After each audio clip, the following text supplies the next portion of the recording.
having been appointed as Chief Justice of the Supreme Court of India. Senior-most Supreme Court judge and CJI designate D.Y. Chandrachud is all set to become the 50th head of Indian judiciary today. Justice Dhananjaya Yashwant Chandrachud has been sworn in as the 50th Chief Justice of India. Justice D.Y. Chandrachud late justice Yashwant Vishnu Chandrachud के बेटे हैं, जो India के 16th और longest serving chief justice रहे हैं। देश के 50वें चीफ जस्टिस के रूप में D.Y. चंद्रचूड ने अपना पद संभाल लिया है। Hi friends, welcome to all. मैं मुकेश हाजिर हूँ एक नए न्यूज़ के साथ। तो स्टार्ट करते हैं आज की न्यूज़, जो कि दिया हुआ है D.Y. Chandrachud takes charge as 15th chief justice of India. हमारे देश की जो सुप्रीम कोर्ट है उसके जो चीफ जस्टिस हैं उनको बोला जाता है चीफ जस्टिस ऑफ इंडिया, और इनकी नियुक्ति 50वें चीफ जस्टिस ऑफ इंडिया की नियुक्ति हुई है, जिनका नाम है D.Y. चंद्रचूड। तो इसको समझ लेते हैं, चलिए आगे बढ़ते हैं। D.Y. Chandrachud, D.Y. Chandrachud, D.Y. Chandrachud, ये आपका सब्जेक्ट हो गया takes.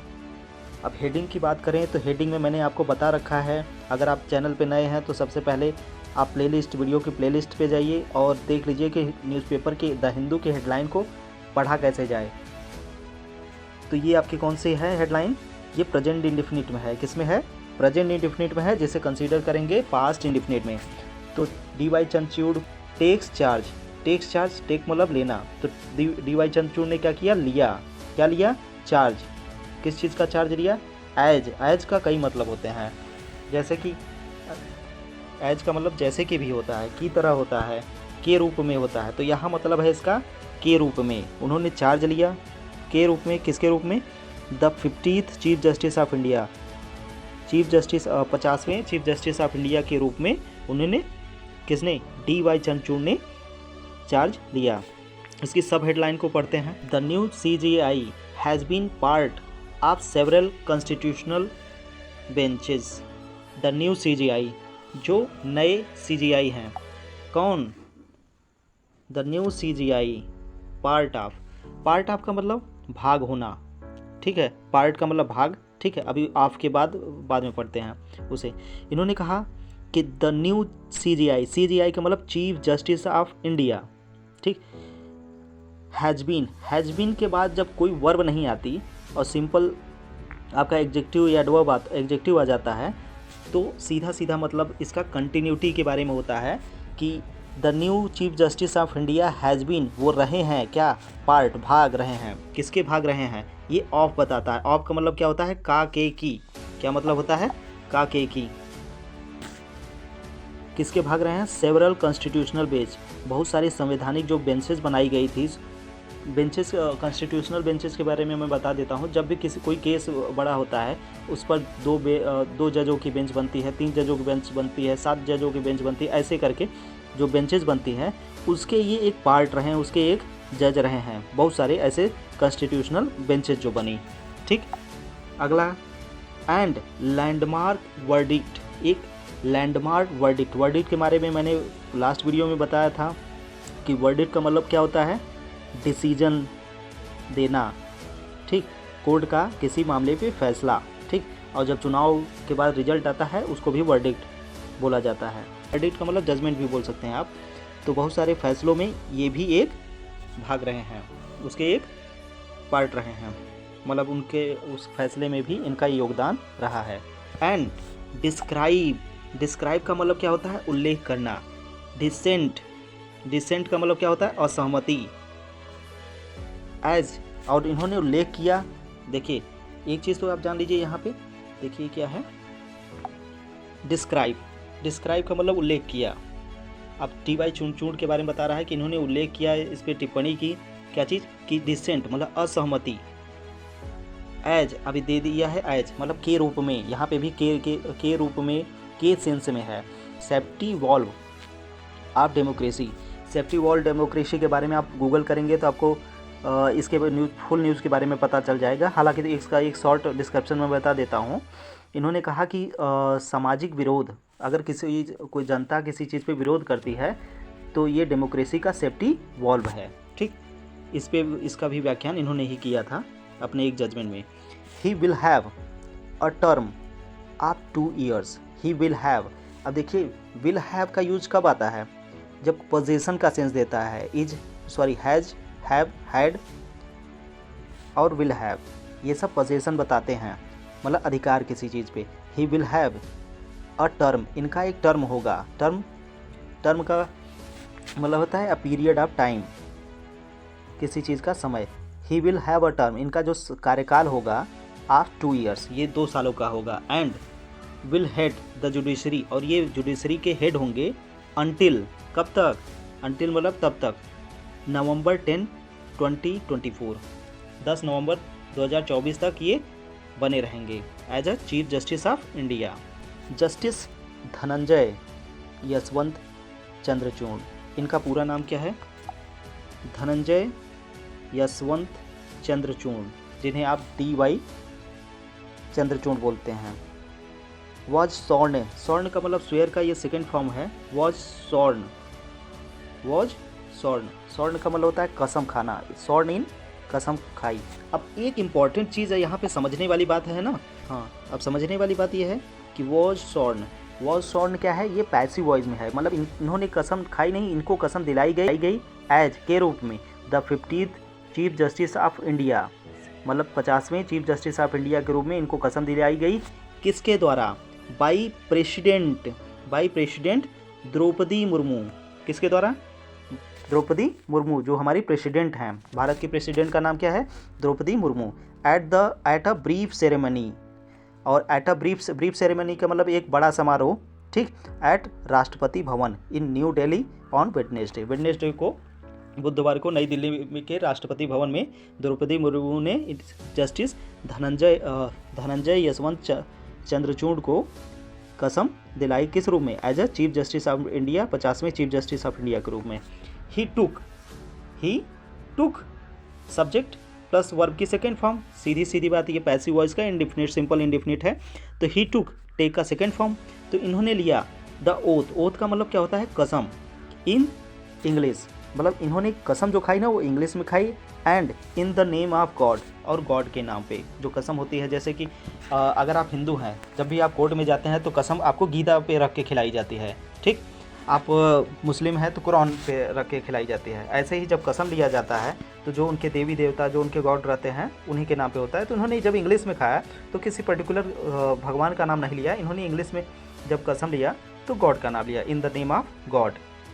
In the presence of, presence मतलब उपस्थिति, इन द प्रेजेंस ऑफ काके की मतलब उपस्थिति, किसकी उपस्थिति? In the presence of vice president and Rajya Sabha chairperson. कौन? जगदीप धनखड़, और लोकसभा के चेयरपर्सन यानी कि स्पीकर कौन है? ओम बिरला।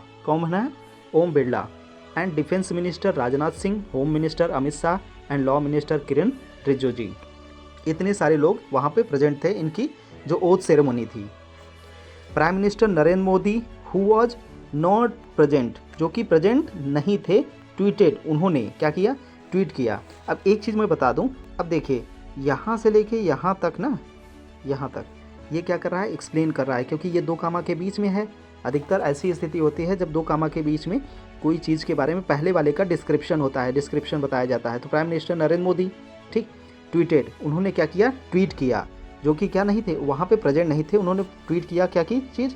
अब ये congratulation to doctor justice DY Chandrachud को कैंग्रेचुलेशन दिया ऑन बीइंग स्वर्न इन, जो उन्होंने कसम खाई एज अ चीफ जस्टिस के, इंडिया चीफ जस्टिस, भारत के चीफ जस्टिस के रूप में जो उन्होंने कसम खाई, उस पे उन्होंने कंग्रेचुलेट किया और उनको शुभकामनाएं दी। Wishing him a fruitful tenure ahead. Tenure का मतलब कार्यकाल मैं बता ही चुका हूँ। अब आगे के कार्यकाल के लिए उनको क्या किया? विश किया। His predecessor justice Uday Umesh Lalit, उनके जो प्रेडिसेसर थे, प्रेडिसेसर का मतलब होता है उनके पहले के पदवी पे जो थे, और सक्सेसर मतलब होता है जो उनके बाद के पदवी पे हैं। तो उनके जो पहले पदवी पे कौन थे? पहले इनके चीफ जस्टिस थे यू ललित, यानी उदय उमेश ललित। हु डिमिटेड का मतलब क्या होता है? डिमिटेड का मतलब होता है रिजाइंड ऑफिस ऑन ट्यूसडे, जिन्होंने रिजाइन कर दिया ऑफिस से ट्यूसडे, मतलब उनका कार्यकाल ख़त्म हो गया था, इसलिए जब भी नया आने लगते हैं तो कार्यकाल ख़त्म होता है तो रिजाइन करना पड़ता। वॉज प्रेजेंट, और जो उनके प्रेडिसेसर थे वो भी प्रेजेंट थे at the oath taking ceremony, मतलब ये ओथ टेकिंग जो कसम ये ले रहे थे उस सेरेमनी में, उस समारोह में। सेरेमनी का मतलब समारोह। Justice Chandrachud as CJI chief justice of India के रूप में justice Chandrachud will have a term, उनका जो टर्म होगा, मतलब टर्म का मतलब मैं बता ही चुका हूँ, कार्यकाल ऑफ 2 years, वो 2 सालों का होगा। एंड विल अहेड, और वो हेड करेंगे मतलब इंडिया के जुडिशरी को, इंडिया जुडिशरी मतलब सर्वोच्च न्यायालय को ये हेड रहेंगे अनटिल कब तक, 10 नवंबर 2024 तक। A day before, a day मतलब एक दिन पहले, बिफोर एक दिन, बिफोर का मतलब के पहले, किसके पहले, ही कंप्लीट 65 ईयर्स, जब ये 65 साल के होंगे उसके एक दिन पहले ये इनका कार्यकाल यहाँ पे ख़त्म होगा, और 65 होने के बाद ये भी रिजाइन देंगे। हिज फादर YB चंद्रचूड़, उनके जो पिता हैं, holds the distinction of being the longest service chief justice, यानी कि इनके जो पिता थे ना वो भी चीफ जस्टिस थे, चीफ जस्टिस ऑफ इंडिया, और होल्ड्स और रखते हैं द डिस्टिंक्शन। डिस्टिंक्शन का मतलब क्या होता है, डिस्टिंक्शन का मतलब 2 चीज़ें होती हैं, एक तो कॉन्ट्रास्ट डिफरेंस या फिर एक्सीलेंस। तो आपको जब हाई स्कूल या इंटर में 75 के ऊपर नंबर मिलता था तो डिस्टिंक्शन होता था, मतलब कि एक विशेष सम्मान होता था। तो इनको एक विशेष सम्मान प्राप्त है इनके पिता को, किस चीज़ का, बीइंग बने रहने का, सबसे लंबे समय तक, लॉन्गेस्ट सर्विंग चीफ जस्टिस, सबसे लंबे समय तक चीफ जस्टिस ऑफ इंडिया बने रहने का जो विशेष सम्मान है किसको प्राप्त है, इनके पिता YB चंद्रचूड़ को। हु हेडेड द जुडिशरी, जिन्होंने जुडिशरी को हेड किया था, कब तक, फ्रॉम फरवरी 22 मतलब फरवरी 22 1978 से लेकर जुलाई 11 1985 तक। चीफ जस्टिस चंद्रचूड़ मतलब chief justice CJI who describe, उन्होंने उल्लेख किया डिसेंट मतलब असहमति को, किस रूप में, सेफ्टी वॉल्व ऑफ डेमोक्रेसी, मतलब डेमोक्रेसी का क्या है ये, सेफ्टी वॉल्व है, मतलब अगर कोई किसी चीज़ पे असंतोष दर्शाता है तो वो डेमोक्रेसी का सेफ्टी वॉल्व है। Has been part of several constitutional benches, और ये पार्ट रहे हैं एंड लैंडमार्क वर्डिक्ट, और बहुत सारे जो विशेष वर्डिक्ट आई थी ऑफ द टॉप कोर्ट की, जो बहुत सारे जो फैसले थे उनके ये भाग रहे हैं, इंक्लूडिंग जजमेंट, और जिसमें शामिल हैं, उन जजमेंट में शामिल क्या है, अयोध्या मामला भी है, and Ayodhya land dispute, Ayodhya के लैंड डिस्प्यूट भी शामिल है, एंड राइट टू प्राइवेसी का राइट टू प्राइवेसी भी शामिल है।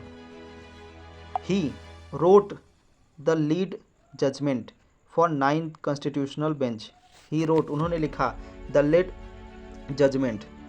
जजमेंट का मतलब होता है उन्होंने लीड किया था, फॉर अ 9 जज कॉन्स्टिट्यूशनल बेंच, 9 जजों की एक बेंच थी, संवैधानिक बेंच थी, इसमें इन्होंने लीड किया था, उसमें इन्होंने लिखा मतलब फैसला लिखा था, वो भी किसमें, इन, अब वो मामला क्या था, justice KS Puttaswamy versus union of India case, उस मामले पे क्या कहा था, इन विच, जिसमें इन्होंने क्या कहा कि it was unanimously held that the right to privacy was a fundamental right. 9 जजों की एक संविधान की एक बेंच बनी थी जिसमें इन्होंने लिखा कि राइट टू प्राइवेसी जो है फंडामेंटल राइट है। जो राइट टू प्राइवेसी है ना वो कैसा राइट है, प्राइवेसी का राइट टू प्राइवेसी एक फंडामेंटल राइट है। रिसेंटली हाल ही में अ बेंच हेडेड बाय हिम, एक बेंच जो इनके द्वारा नेतृत्व की जा रही थी, expanded the scope of the medical termination of pregnancy act. इन्होंने क्या किया, एक्सपैंड किया द स्कोप, किस चीज़ की, जो medical termination of pregnancy act, मतलब एक 1970 या 71 में शायद आई थिंक एक एक्ट आया था जिसमें ये कहा गया था कि 20 हफ्तों तक कोई भी महिला प्रेगनेंसी अपना प्रेग्नेंट रहती है तो अबॉर्शन करा सकती है। तो उसके ड्यूरेशन को और ज़्यादा इन्होंने एक्सपैंड कर दिया, बढ़ा दिया टू, अब वो बढ़ाया क्या, इंक्लूडिंग अनमैरिड, इसमें अनमैरिड वुमेन को भी इन्होंने शामिल किया, for abortion between 20 to 24 weeks of pregnancy. अगर मान लीजिए कि कोई महिला चाहे उसकी शादी हुई हो चाहे ना हुई हो, अगर वो नहीं चाहती अपना बच्चा पैदा करना तो वो 20 हफ्तों से लेकर 24 हफ्तों के बीच में अपना बच्चा अबॉर्ट करा सकती है। तो आज के लिए इतना ही। Thank you. आई होप आपको अच्छा लगा होगा। वीडियो को शेयर कर दीजिए ताकि आपके अलावा दूसरे लोग भी इसे पढ़ पाएँ। Thank you.